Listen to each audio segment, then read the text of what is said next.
Melhor forma como acharem. Essa pergunta não foi diretiva, é uma pergunta genérica a qualquer um dos dois, e aí vocês decidam quem responde primeiro. Mas acho que o FIB, mais especificamente, foi o Léo que falou em sua fala, tá? É possível pegarmos o FIB como referência não apenas para medir a felicidade de um povo, mas também para planejarmos políticas públicas para a felicidade? Quais programas poderíamos pensar nas instituições, ONGs, casas espíritas?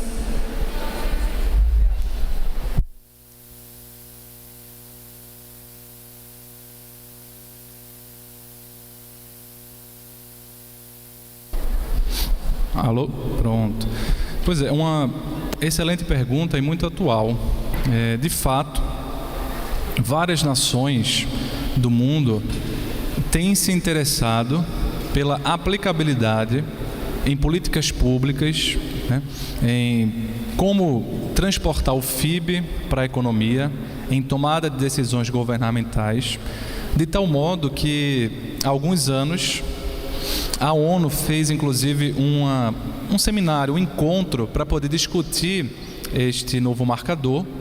E alguns países, inclusive países importantes, como o Reino Unido, países da Europa, estão tentando já incrementar alguns pontos do FIB em suas políticas públicas. Agora, isso envolve uma série de quebras de paradigmas, e o Saulo, até como administrador, pode até aprofundar um pouco mais essas questões, mas envolve uma série de mudanças de paradigmas entre uma economia que é baseada sobretudo na questão do capital, a questão monetária, em uma visão de mundo que é baseada também no bem-estar.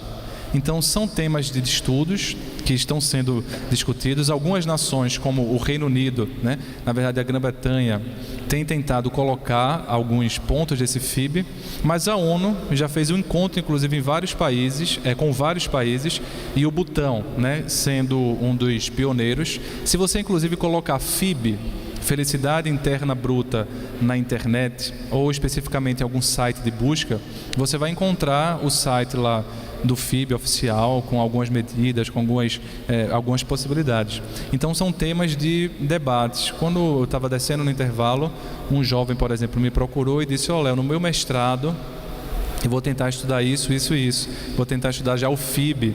Então, para a gente poder adentrar na aplicabilidade do tema, a gente tem que primeiro gerar um corpo teórico para ver a viabilidade de colocar em prática e até onde colocar em prática.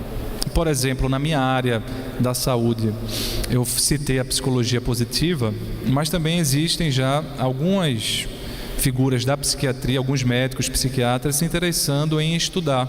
Por exemplo, o Cloninger é um médico americano da Universidade de Washington. Ele fez um bom modelo sobre uma visão psicobiológica da personalidade, estudando alguns fatores, e recentemente ele percebeu a necessidade de a psiquiatria da medicina não só estudar a doença, não só estudar o adoecimento, como também estudar o bem-estar. Quais são as áreas cerebrais, por exemplo, envolvidas no bem-estar? E essa foi a temática que eu me interessei, por exemplo, quando eu fiz o meu mestrado. Eu fui estudar a felicidade dos médicos psiquiatras, e é um tema da psicologia médica junto com esse tema da psicologia positiva. E no doutorado que estou fazendo, a gente está estudando os mecanismos cerebrais a partir de alguns testes chamado Loretta, que você aplica o eletroencefalograma e joga num programa de computador para ver as áreas cerebrais mais ativas. Então, a gente tem que aumentar a quantidade de informações teóricas para poder aumentar a possibilidade de aplicação. Mas o fato é que existe, tanto na economia quanto nas políticas públicas. Na economia, por exemplo, mesmo que não sejam as políticas governamentais, hoje existe um outro paradigma entre as relações. Se você pega um extremo das relações, por exemplo, capitalistas extremadas, apenas o empregador ele se beneficia e o empregado às vezes é quase escravizado. Mas se você pega um outro extremo, que seria, por exemplo, uma visão religiosa muito piegas. O que é que você encontra às vezes? Imaginemos um exemplo da empresa. Você encontra um indivíduo que se torna um líder espiritual, que tem uma liderança. Então ele seria, por exemplo, o patrão daquele grupo, e os empregados sugam desse líder, até ele adoecer, até ele não dar conta mais. Então nós temos duas relações, uma em que um lado doa e o outro apenas recebe, e a outra em que um lado trabalha e o outro apenas cresce. E as novas relações, inclusive econômicas, nos vários artigos que tem sobre economia disso, mostram como as relações devem ser mais horizontais. Sempre existe uma certa verticalidade nas coisas. A horizontalidade pura, às vezes, é uma utopia, né? E até não é desejável. Mas dentro dessa verticalização necessária e que existe, a tendência é que as duas partes ganhem. Então essa já é uma aplicabilidade muito interessante que a gente pode colocar em nossos ambientes profissionais e, obviamente, nos nossos ambientes da casa espírita. Colocando no movimento espírita, nós percebemos que, obviamente, aparecem líderes, aparecem pessoas que se destacam pela maturidade, pelo conhecimento, pelo exemplo de vida, mas que a gente precisa adentrar num novo patamar de entendimento espírita, um novo patamar de entendimento das relações humanas, e que a gente não pode apenas ficar sugando dessas pessoas, porque senão a gente vai se tornando imaturos emocionalmente, ao mesmo tempo que vamos também contribuindo com o adoecimento dessas pessoas que acabam tendo uma liderança dentro da movimentação espírita e dentro de outras religiões.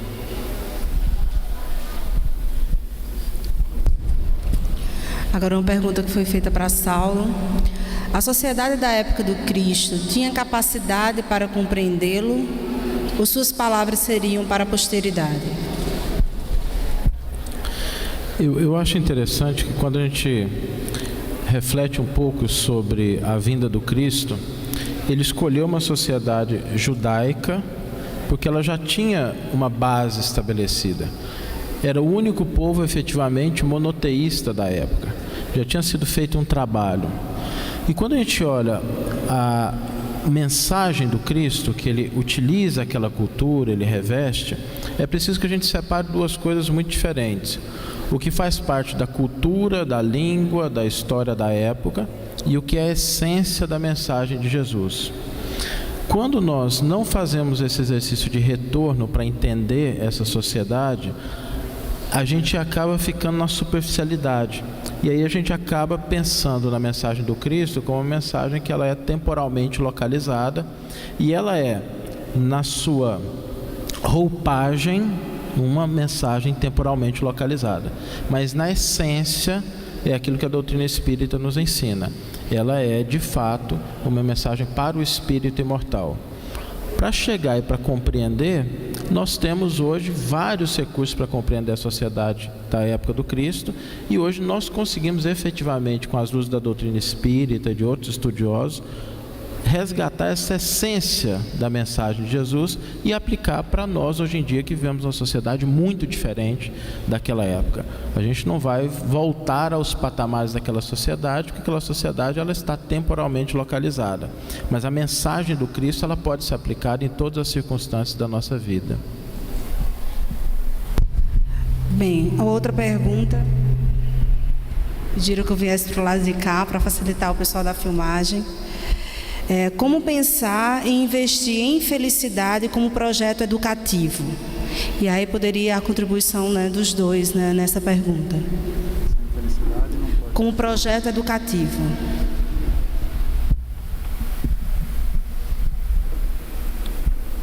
Temos que pensar esse projeto educativo numa visão ampla, numa visão que passa pela escola, mas numa visão que está fundamentalmente embasada na nossa vivência familiar.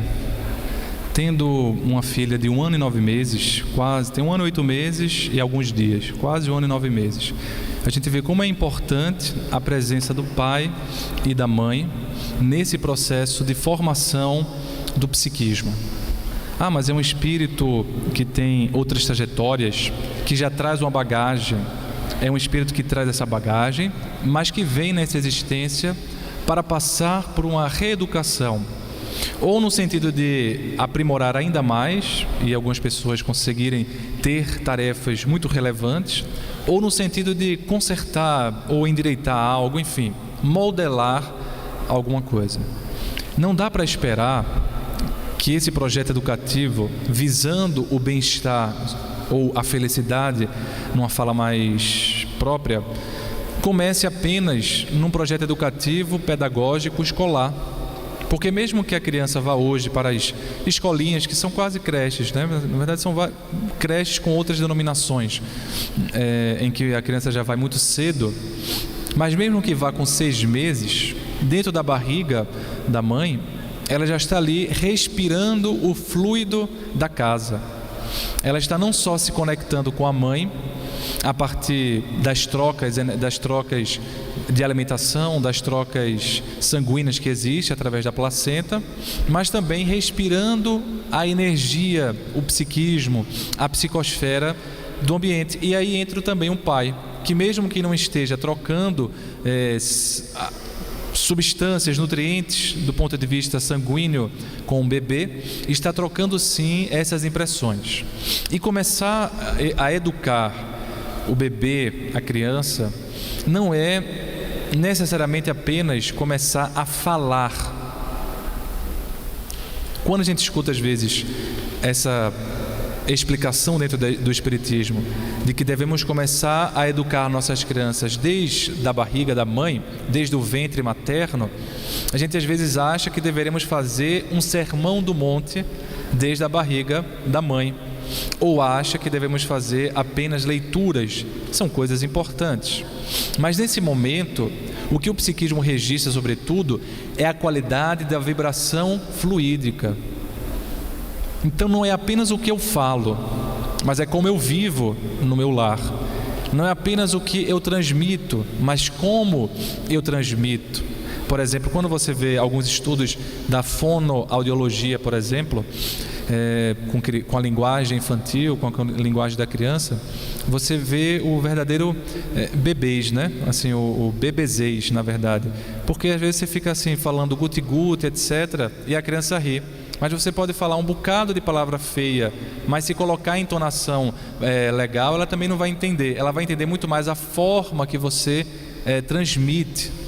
Então, essa maneira de olhar o projeto educacional voltado para a felicidade não tem como deixar para começar apenas na escola. Não dá para começar apenas quando a criança começa a ler, começa a escrever, mas deve começar desde essas impressões anteriores.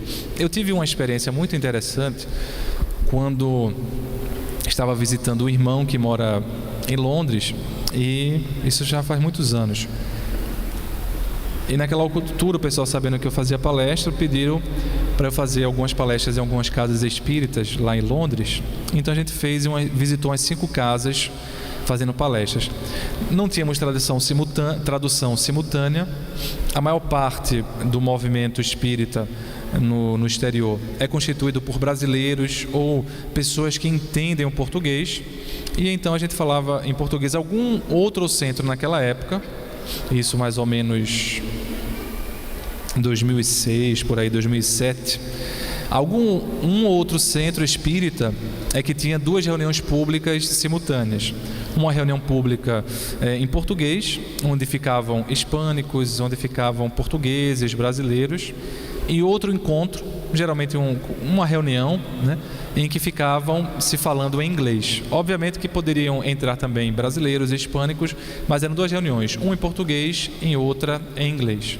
Mas nem todos os centros espíritas tinham isso. E um dos centros espíritas que eu falei me chamou a seguinte atenção, a seguinte cena. Eu falei em português e percebi que uma senhora especificamente sempre conversava com o outro, e eu falava e eu percebia que o outro, um jovem, traduzia, falava inglês no ouvido dela. Ela muito branca, o cabelo bem branco, com um jeito bem britânico, né? Bem inglês. E quando acabou a palestra, ela se aproximou de mim e perguntou assim: você fala inglês? Eu falo. Olha, eu queria dizer uma coisa para você, e me falou em inglês. Eu não entendi uma palavra do que você disse. E eu pensei que ela ia ficar, né, eu pensei que ela ia fazer alguma reclamação, algum apontamento assim mais difícil. Mas ela complementou e disse assim: eu não entendi nada do que você falou, mas eu me senti muito bem com a palestra. Eu quero dizer para você que eu me senti tão bem que eu queria dar um abraço no senhor. Ela tem idade de ser minha avó, mas me chamou de senhor. Posso lhe dar um abraço? Claro que pode. Isso me chamou a atenção para que não é apenas o que eu falo e não apenas como eu falo, mas o conteúdo da minha qualidade energética. E isso não só como trabalhador espírita, mas sobretudo como pai, como familiar. Porque para uma britânica vir dar um abraço no outro, eles que têm um espaço, né? Tem um espaço bem diferente do nosso. Se você for andar num ônibus na Inglaterra ou no metrô na Inglaterra, você vai ver que você pensou em tocar no outro, você fala sorry, desculpe, né? Pensou em tocar, já pede desculpa. Aqui no Brasil é bem diferente. Senta um do lado do outro aqui, o Saulo está lendo o jornal dele, eu dou uma espiada no jornal, daqui a pouco comento a notícia que o Saulo está lendo. É a cultura brasileira, né? Se estiver conversando o Saulo com uma outra pessoa, eu vou lá e dou o pitaco, mas eu nem conheço o fulano, eu só estou escutando, só estou de olho na conversa. Então é uma outra cultura. Então, se fosse uma brasileira vindo dar um abraço, é muito mais comum do que uma britânica, uma senhora, né, que tem toda a cultura. Ou seja, de fato a questão energética tocou, ela conseguiu se conectar, ela conseguiu penetrar as energias ambientais que estavam envolvidas por todos os benfeitores que estavam lá ajudando. Então, pensar em educação para a felicidade é pensar também em a gente se preparar. Isso não quer dizer que a gente só pode ser pai ou mãe se formos perfeitos, até porque isso é uma utopia, mas quer dizer que a gente deve estar de olho também na nossa qualidade de vibração, na qualidade energética que imprimimos no nosso lar. Às vezes, trabalhando na casa espírita, a gente vê alguns atendimentos que vêm e os pais colocam o nome do bebê. E em muitas situações, a gente percebia que não era o bebê que estava, digamos assim, obsediado, e os pais pensando que era o bebê.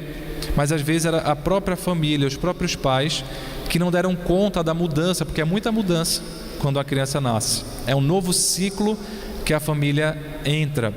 E o casal precisa se rearrumar dentro dessa estrutura, dessa dinâmica familiar. E às vezes isso dá uma série de encrencas que repercute numa abertura para uma obsessão e repercute também na educação, na harmonia do bebê, da futura criança.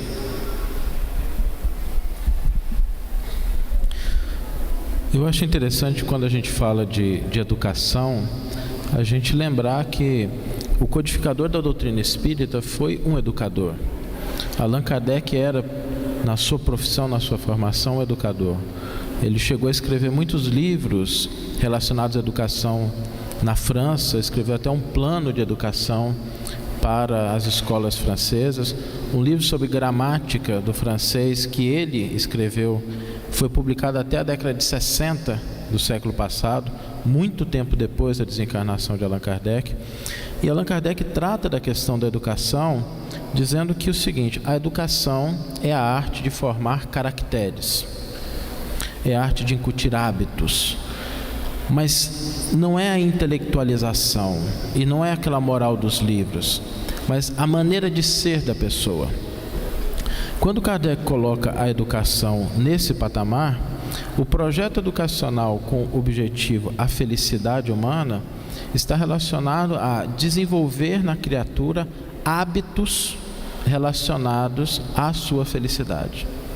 A maneira como ela faz as coisas, a maneira como ela pensa, como ela age, que seja natural dela, fazer escolhas que dizem respeito à sua felicidade. O que às vezes é muito difícil, porque a gente já até entende que uma coisa é melhor, mas na hora de fazer a escolha a gente opta por outros caminhos. O grande processo da educação é aquele que o próprio Cristo utilizou. E é interessante porque Jesus, ele utilizou duas maneiras de trazer a boa nova, o Evangelho, a notícia feliz. A primeira delas é a de contar parábolas. E parábolas que dizem respeito ao cotidiano das pessoas. a ovelha perdida, o pai e o filho, os irmãos, o pescador, a rede, para que a gente conseguisse perceber no mundo, naquilo que nos cerca, esse processo educativo nos ajudando a ser felizes em relação às nossas escolhas. E o segundo, que é muito interessante, Jesus não escreveu nenhum tratado. Se o problema da educação, o problema da evangelização fosse um tratado, Jesus teria feito, não tenhamos nenhuma dúvida. Condição para isso ele tinha, recurso para isso ele tinha de sobra, mas Jesus optou por uma outra forma de transmitir a boa nova, que é a convivência.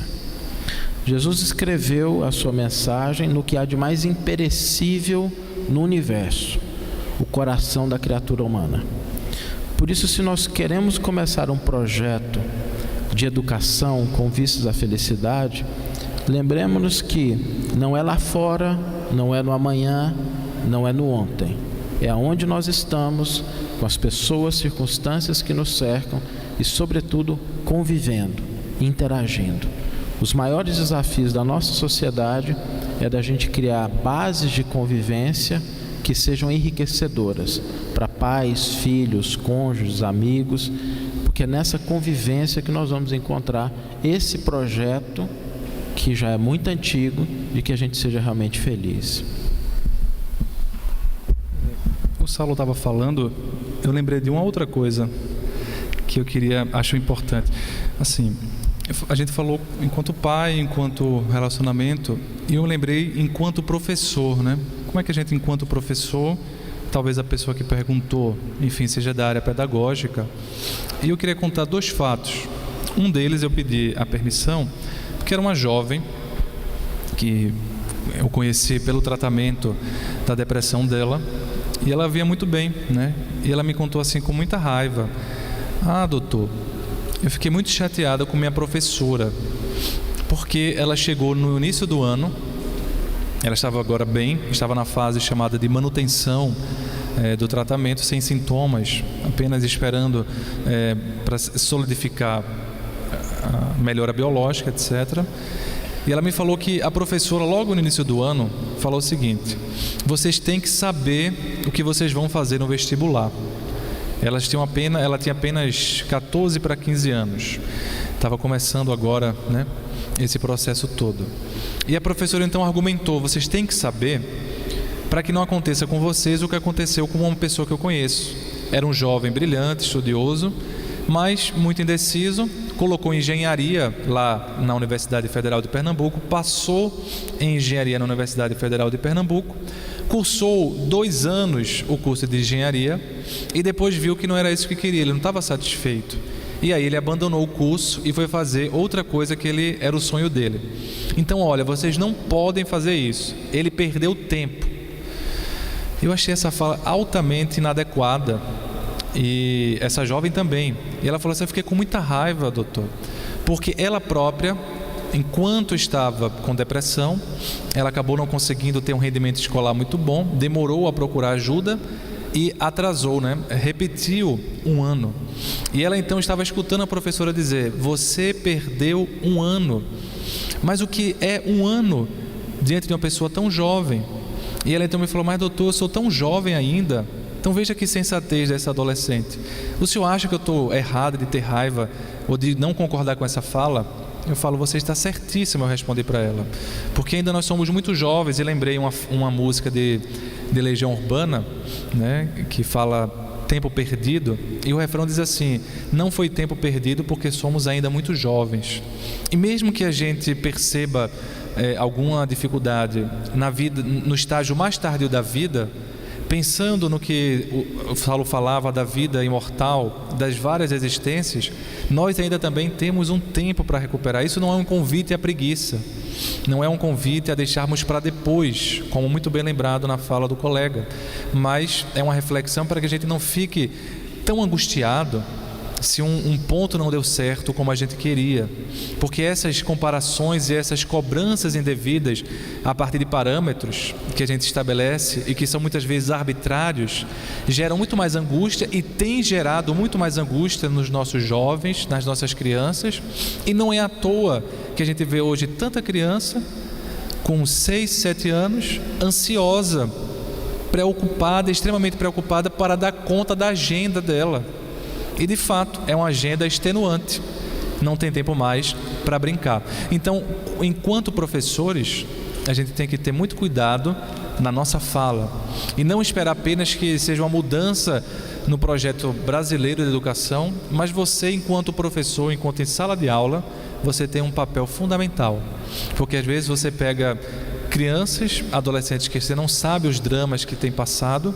Às vezes essa criança, esse adolescente não tem uma estrutura familiar adequada e você, por um processo chamado de transferência, né, emocional, você acaba sendo a figura paterna ou a figura materna desse jovem que é teu aluno. E aí o que tu falas tem muita importância e muito peso.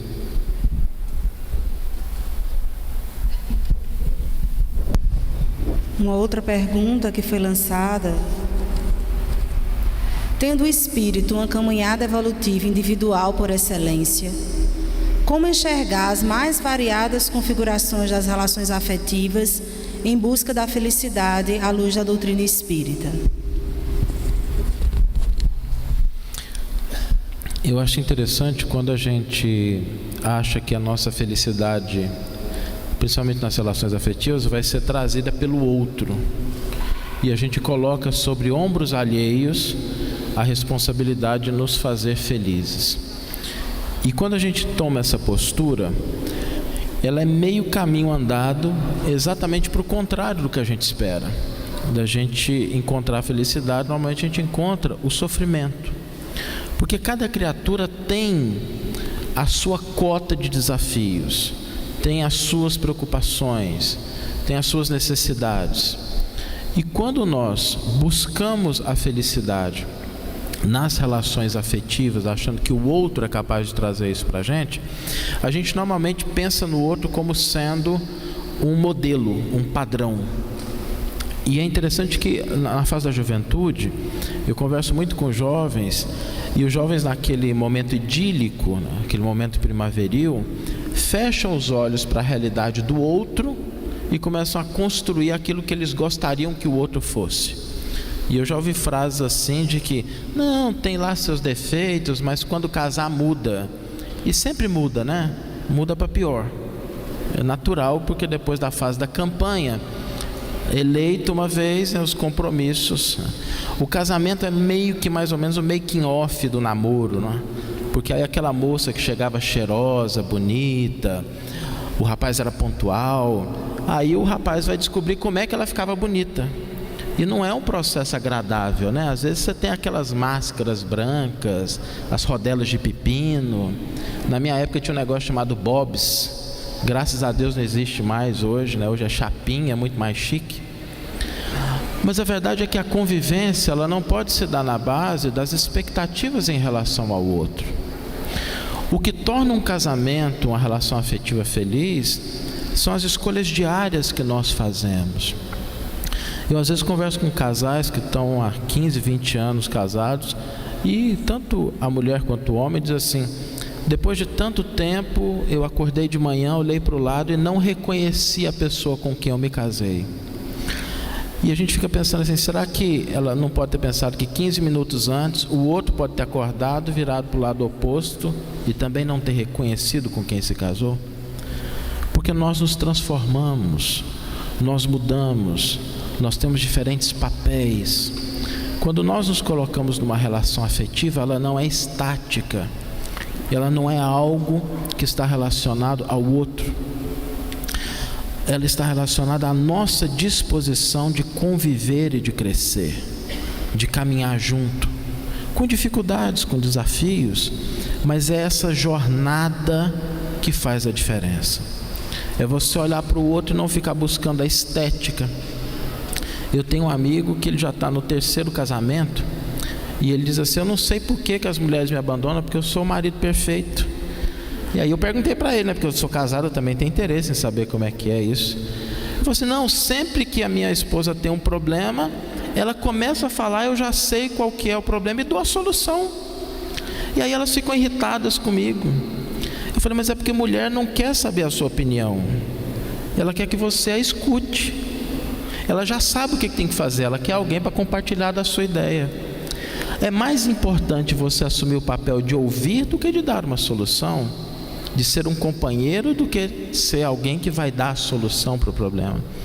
Então, relacionamentos possuem uma dinâmica, possuem um movimento, e esse movimento é o que nós devemos buscar no encontro com o outro, com o que é diferente. Quando nós queremos a felicidade nas nossas relações conjugais afetivas, nós devemos buscar isso naquilo que eu posso fazer pelo outro, aquilo que eu posso contribuir com o outro, sentir-se feliz com o outro. Eu conheci um casal, só para encerrar, que o homem estava me dizendo que uma vez viajando com a esposa, depois de 13 anos de casados, a esposa virou para ele, eles estavam numa viagem, ela dirigindo, e ela virou para ele e falou assim: meu bem, eu não vejo mais sentido no nosso casamento. Depois de tanto tempo eu já não sinto a mesma coisa, eu não vejo propósito nisso. E ele falou assim: Saulo, a sorte é que eu não estava dirigindo, porque senão eu tinha batido o carro. E na hora eu fiquei sem resposta, eu não sabia o que dizer, porque eu não imaginava que aquilo tinha acontecido. E aí ele disse que, como espírita, a única coisa que ele se lembrou na hora foi de fazer uma prece para tentar achar alguma resposta. E depois de orar um pouquinho em silêncio, ele virou para a esposa e disse assim: querida, você conviveu comigo 13 anos e eu sou muito grato pelo tempo que a gente passou junto, os nossos filhos, o que a gente construiu. E se você acha que a sua felicidade está fora da nossa relação, a sua felicidade é tão importante para mim que eu só posso te apoiar. Se você quer ir, se você quer mesmo, eu te amo muito para exigir que você abandone a sua felicidade.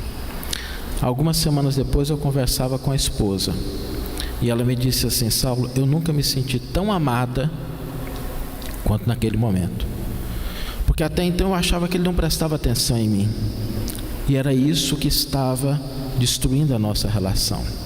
Mas naquele momento em que ele foi capaz de abrir mão pela minha felicidade, eu percebi que ele me amava, e eu encontrei também o meu amor por ele. Estão juntos até hoje. Então eu acho que o desafio da convivência é você se doar e colocar a felicidade do outro como sendo a sua felicidade, e não convertê-lo no seu objeto de desejo.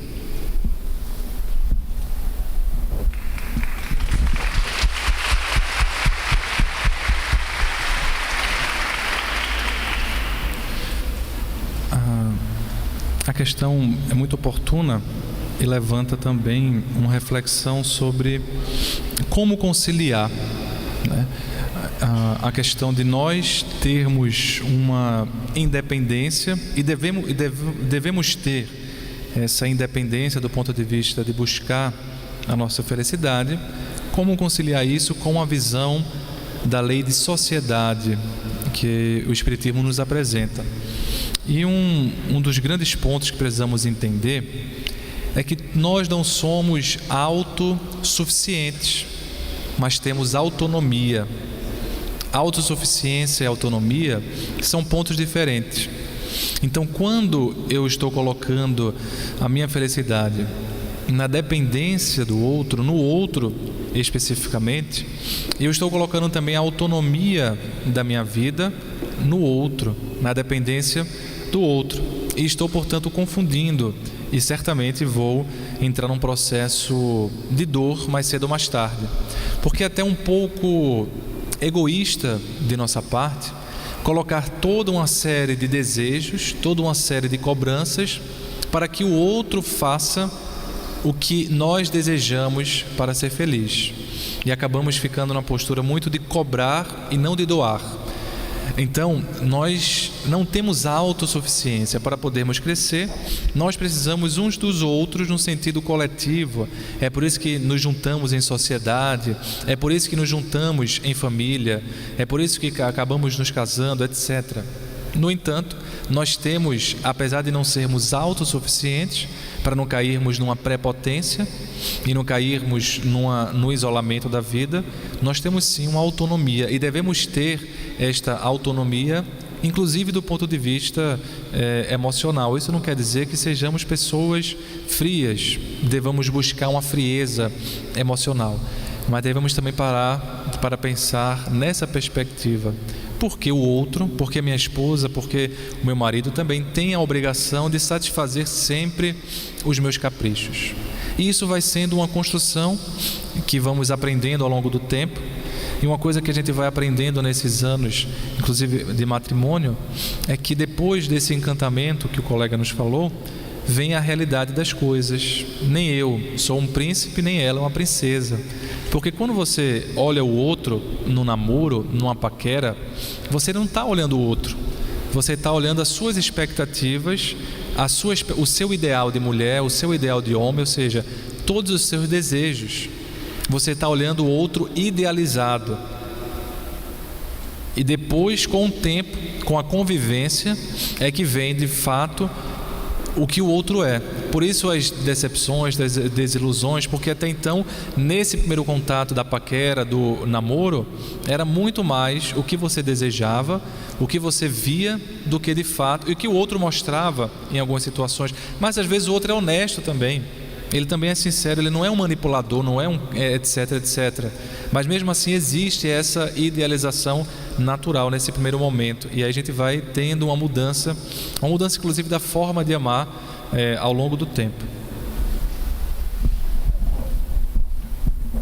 Bem, nós não temos mais perguntas, então vou aproveitar esse momento para agradecer aos expositores.